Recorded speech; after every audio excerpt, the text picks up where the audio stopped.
Yes Venkatramareddy, SVR coaching centre, Kurnool. ఇటీవల June 1 నాడు constable mains exam జరిగింది. ఈ కానిస్టేబుల్ మెయిన్స్ ఎగ్జామ్లో పాలిటీ విభాగం నుండి దాదాపుగా 15 ప్రశ్నలు ఇవ్వడం జరిగింది. ఈ 15 ప్రశ్నలు కూడా స్టాండర్డ్ పాలిటీ నుంచి ఇచ్చారు.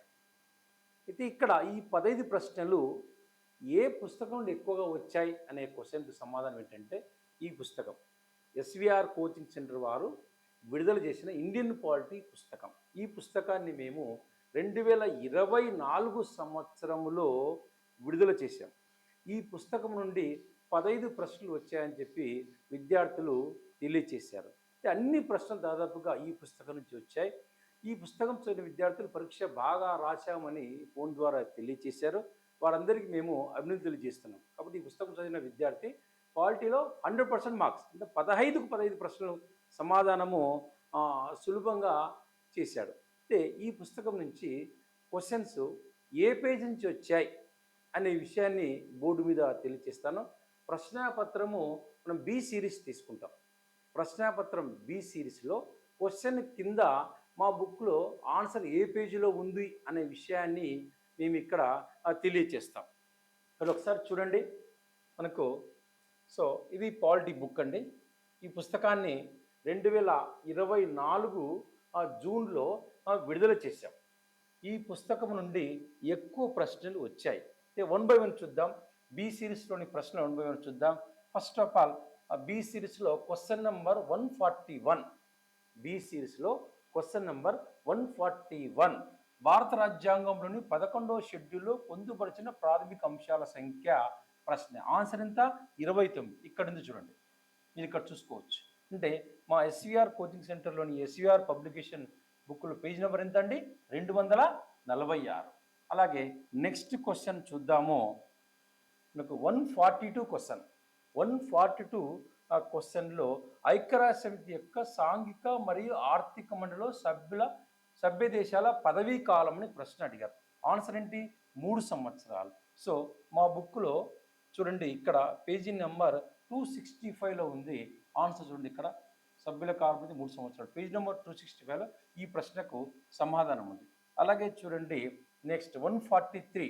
భారతదేశంలో ఏ రాజ్యాంగ సవరణ చట్టము ఓటింగ్ వయసును 21 నుండి 18 సంవత్సరాలు తగ్గించారు? సమాధానం 61వ రాజ్యాంగ సవరణ చట్టం. మా పుస్తకంలో ఈ ప్రశ్నకు సమాధానం రాజ్యాంగ సవరణ చట్టాలు అనే లెసన్లో ఈ పుస్తకానికి సమాధానం చూడండి ఆన్సర్. సో దీంట్లో మీరు పేజ్ నెంబర్ ఎంత అంటే పేజ్ నెంబర్ 255లో మా పుస్తకంలో పేజ్ నెంబర్ 255లో ఈ ప్రశ్నకు సమాధానం ఉంది. మీరు పుస్తకం చూసి చెక్ చేసుకోగలరు. నెక్స్ట్ ప్రశ్న క్వశ్చన్ నెంబర్ 144.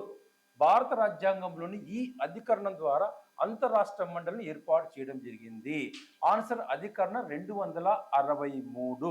మా పుస్తకంలో ఈ ప్రశ్న పేజీ నెంబర్ 192లో ఉంది. ప్రతి పేజీలో ప్రశ్నకు సమాధానం కూడా బాక్స్లో ఉంచడం జరిగింది, అభ్యర్థులు గమనించాలి. నెక్స్ట్ తదుపరి ప్రశ్న క్వశ్చన్ నెంబర్ 145.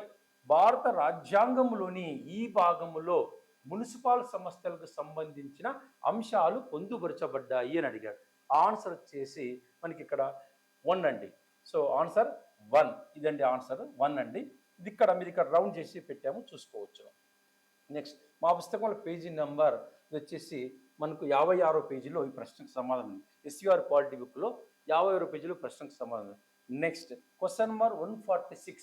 భారత రాజ్యాంగంలోని 8వ షెడ్యూల్ నందు ప్రస్తుతం పొందుపరిచిన భాషల సంఖ్య ఎంత? ఆన్సర్ 1 అండి, 22. ఈ ప్రశ్నకు సమాధానం చూడండి. మా పుస్తకంలో పేజ్ నెంబర్ 243లో ఇక్కడ ఉంది 8వ షెడ్యూల్లో రాజ్యాంగం గురించిన అధికార భాష సంఖ్య 22. మా పుస్తకంలో పేజ్ నెంబర్ 243లో ఈ ప్రశ్నకు సమాధానం ఉందండి. నెక్స్ట్ ప్రశ్న సంఖ్య అండి 147. ఐక్యరాజ్య సమితిలో భద్రతా మండలిలో శాశ్వత సభ్య దేశాల ఐక్యరాజ్య సమితి భద్రతా మండలిలో అశాశ్వత సభ్య దేశాల పదవీ కాలం ఎంత అంటే 2 సంవత్సరాలు. ఆన్సర్ ఎక్కడ ఉందండి. Next question 148. Bahujan Samaj party వ్యవస్థాపకులు ఎవరు? Answer Kanshi Ram. Answer 3. Bahujan Samaj party అనే అంశంలో పార్టీ స్థాపకుల పేరు ఇక్కడ 1984లో పార్టీ స్థాపించారు అనే అంశం మా పుస్తకంలో పేజీ నెంబర్ 267లో ఉంది, మీరు చెక్ చేసుకోగలరు. Next question 195. భారత రాజ్యాంగంలో ప్రస్తుతం ఆస్తి హక్కు ఈ అధికరణంలో ఉంది. ఆన్సర్ 300 అధికరణము. మన పుస్తకంలో ఈ క్వశ్చన్ ఆన్సర్ 242 పేజీలో ఉంది, మీరు గమనించగలరు. Next question number 196. ఈ క్రింది ప్రాథమిక హక్కు భారత పౌరులకు మాత్రమే వర్తిస్తుంది. ఆన్సర్ ఫస్ట్, ప్రభుత్వ ఉద్యోగాలు చేపట్టే హక్కు. మనకి ఇక్కడ క్లియర్గా ఈ పేజీలో ఈ ప్రశ్నకు ఆన్సర్ ఉంది, గమనించగలరు. నెక్స్ట్ క్వశ్చన్, మొదటి లోకసభ కాలంలో జీవి మౌలంకర్ తర్వాత స్పీకర్గా పనిచేసిన వారు. మనకు తెలుసు. సో లోకసభ ఏర్పడిన తర్వాత మొట్టమొదటి లోకసభ స్పీకర్ ఎవరండి? గణేష్ వాసుదేవన్ మౌలంకర్. రెండవ స్పీకర్ అంటే ఎం అనంతసేనం అయ్యంగార్. ఈ ప్రశ్న అడిగాడు. రెండవ స్పీకర్ పనిచేసిన అంటే మొదటి స్పీకర్ గణేష్ వాసుదేవన్ మౌలంకర్, ఆ తర్వాత పనిచేసిన వారు అండి ఎం అనంతం అయ్యంగార్. ఇది మన పుస్తకంలో పేజీ నెంబర్ 131లో, అంటే లోకసభ స్పీకర్ల పట్టికలో ఈ క్వశ్చన్కి ఆన్సర్ మనకు సమాధానము లభిస్తుంది. Next question 198. అక్టోబర్ 2వ తేదీ 1959 రాజస్థాన్లోని ఈ క్రింది జిల్లాలో భారతదేశంలో మొదటిసారిగా పంచాయతీరాజ్ వ్యవస్థ ప్రవేశపెట్టింది. ఆన్సర్ నాగౌర్. ఆన్సర్ ఏంటి? నాగౌర్. సో ఎక్కడ స్టేట్ ఏంటి? రాజస్థాన్, సిక్కార్ అనే జిల్లాలో. సో ఇది ఈ ప్రశ్నకు సమాధానం పుస్తకంలో 215లో ఉంది. మన పుస్తకంలో ఆ పేజీలో కూడా క్లియర్గా బాక్స్ వేయడం జరిగింది. Next question number 199. లోకసభలో షెడ్యూల్ తెగల వారికి కేటాయించిన స్థానాల సంఖ్య ఎంత? ఆన్సర్ ఏంటి? 47. ఆన్సర్ ఆప్షన్లో క్వశ్చన్ నెంబర్ 1. ఈ క్వశ్చన్కి ఆన్సర్ ఇక్కడ రౌండ్ చేశాము. పేజ్ నెంబర్ మన బుక్లో పేజ్ నెంబర్ 125లో ఈ క్వశ్చన్కి ఆన్సర్ ఉంది అనే విషయాన్ని గుర్తుంచుకోవాలి. సో అలాగే నెక్స్ట్ లాస్ట్ క్వశ్చన్ అండి, క్వశ్చన్ నెంబర్ 200. భారత రాజ్యాంగంలో ఏ ప్రకరణం గ్రామీణ ప్రాంతాల్లో కుటీర పరిశ్రమ స్థాపన ప్రోత్సహిస్తుంది? అంటే 43వ ప్రకరణం అండి. సో మన బుక్లో కూడా ఈ క్వశ్చన్కు పేజ్ నెంబర్ 93లో ఆన్సర్ ఉందనే విషయాన్ని గుర్తుంచుకోవాలి. మీరు ఒక విషయం, పోటీ పరీక్షకు ప్రిపేర్ అభ్యర్థులారా, అప్డేట్స్తో ఎప్పటికప్పుడు ఎస్విఆర్ పబ్లికేషన్ మరియు ఎస్విఆర్ కోచింగ్ సెంటర్ రెండు కూడా ఒకటే అండి. SVR publication, SVR coaching centre రెండు కూడా ఒకటే. మీరు ఎప్పటికప్పుడు సో సీనియర్ ఫ్యాకల్టీతో అప్డేట్ బుక్స్తో విద్యార్థులకు అందిస్తున్నారు.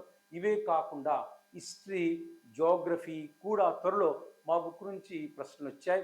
హిస్టరీలో మొత్తము ప్రశ్నలు, దాదాపు అన్ని ప్రశ్నలు మా పుస్తకం నుంచి వచ్చాయి. అది కూడా త్వరలో వీడియో రూపంలో తెలియజేస్తాం. అలాగే జియోగ్రఫీలో కూడా దాదాపు అన్ని క్వశ్చన్స్, జియోగ్రఫీలో దాదాపు 10 ప్రశ్నలు అడిగితే దాదాపు 9 ప్రశ్నలు మన బుక్ నుంచే వచ్చాయి. అది కూడా వీడియో రూపంలో తెలియజేస్తాం. అలాగే అర్థమెటిక్, రీజనింగ్ మొత్తము మన బుక్ నుంచి వచ్చాయి. అయితే మేము గ్రాండ్ టెస్ట్ నిర్వహించాం. ఎస్విఆర్ కోచింగ్ సెంటర్ వారు కర్నూలు, కడప, అనంతపూర్, యమగనూరు, నంద్యాలలో గ్రాండ్ టెస్ట్ నిర్వహించాం. ఆ గ్రాండ్ టెస్ట్ బిట్స్ డైరెక్ట్గా వచ్చాయి.